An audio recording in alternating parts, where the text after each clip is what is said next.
গর্ভে বাচ্চা থাকা অবস্থায় যদি মা মারা যায় তাহলে করণীয় কি, সেখানে কি করবে? গত কিছুদিন আগে কুমিল্লা থেকে এক ভাই আমাকে প্রশ্ন করেছেন, হুজুর ইমার্জেন্সি মাসালা, আপনি উত্তর দেন, আমরা লাশ নিয়ে দাঁড়িয়ে আছি। আমি বললাম কি ভাই, কি হয়েছে? তিনি বলছেন, আমরা হসপিটালে নিয়ে গিয়েছিলাম এক অন্তঃসত্ত্বা মাকে, সেখানে নেওয়ার পরে একটু পরেই ডেলিভারি হওয়ার কথা, ডাক্তার ভুলে কি ইনজেকশন দিয়েছে, তার কারণে 1 মিনিটের মাথায় অন্তঃসত্ত্বা মা সে মুহূর্তের মধ্যেই দুনিয়া থেকে চলে গিয়েছে, বিদায় হয়ে গিয়েছে। এখন তার ভিতরে বাচ্চা আছে, এখন কি করণীয়, আমরা কি করতে পারি হুজুর, উত্তর দেন। আমি মুহূর্তের মধ্যে থমকে গেলাম, কারণ এমন প্রশ্ন আমার জীবনে আমি কোনোদিন শুনি নাই। এই জন্য আমি এটা জাতির উদ্দেশ্যে আলোচনা করে দিচ্ছি আজকের আলোচনায়। অবশ্যই আমাদের আলোচনা যারা শুনছেন, আদ-দাল্লু আলাল খায়রি কাফাইলিহি, এই হাদিসের ইস্তেদলালে আপনারা এটাকে শেয়ার করে দিবেন বেশি বেশি, যাতে করে গোটা জাতি জানতে পারে। কারণ একটি মাসালা, আপনি আমল করেন অথবা না করেন, আপনি শিখলেন, বিশ্বনবী বলছেন নফল নামাজ পড়লে যে পরিমাণ সওয়াব, সেই পরিমাণ সওয়াব আল্লাহ পাক তোমার আমল নামায় দিয়ে দিবে।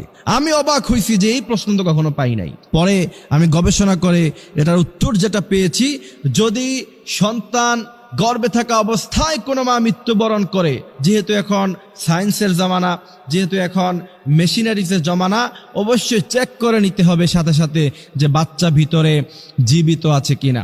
সাধারণত বাচ্চা, মা মারা গেলে বাচ্চা সাধারণত সাথে সাথে মরে যাবে। তারপরেও যদি কোনো কারণ আল্লাহ পাক তার হায়াত রাখে, সে যদি বেঁচে থাকে, অবশ্যই অপারেশনের মাধ্যমে বাচ্চাকে বের করে আনতে হবে, অবশ্যই এটা করতে হবে। আর যদি না হয় তাহলে কি করবেন? আমাকে প্রশ্ন করা হচ্ছে, হুজুর বাচ্চা যদি ভিতরে মারা যায় তাহলে কি তাকে আলাদা বের করে আলাদা জানাজা দিব, নাকি একসাথে দিয়ে ফেলবো? এখানে হচ্ছে মূলত মাসালা। যদি আপনি চেক করার পরে দেখেন যে না, বাচ্চাও দুনিয়া থেকে চলে গেছে, তাহলে অবশ্যই আপনি মায়ের পেটকে চিরাফারা করে, ইসলাম এটাকে সাপোর্ট করে না।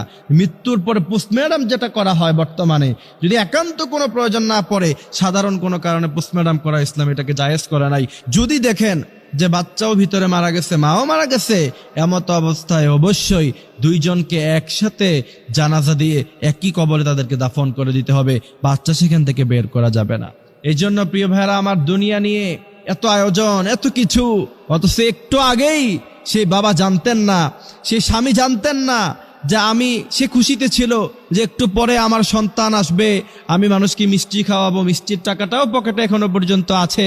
কিন্তু 1 মিনিটের ব্যবধানে আল্লাহ কি করে দিলেন, তার সন্তানও নাই, তার প্রিয়তমা স্ত্রী, যার সাথে এত কাল এত সময় সে কাটিয়েছে, কত আলাপ, কত খুনছুটি, যা আমার মেয়ে হলে এই নাম রাখবো, ছেলে হলে এই নাম রাখবো, কত আলাপ আলোচনা, কত কিছু, কত গল্প, কিন্তু কোথায় গেল?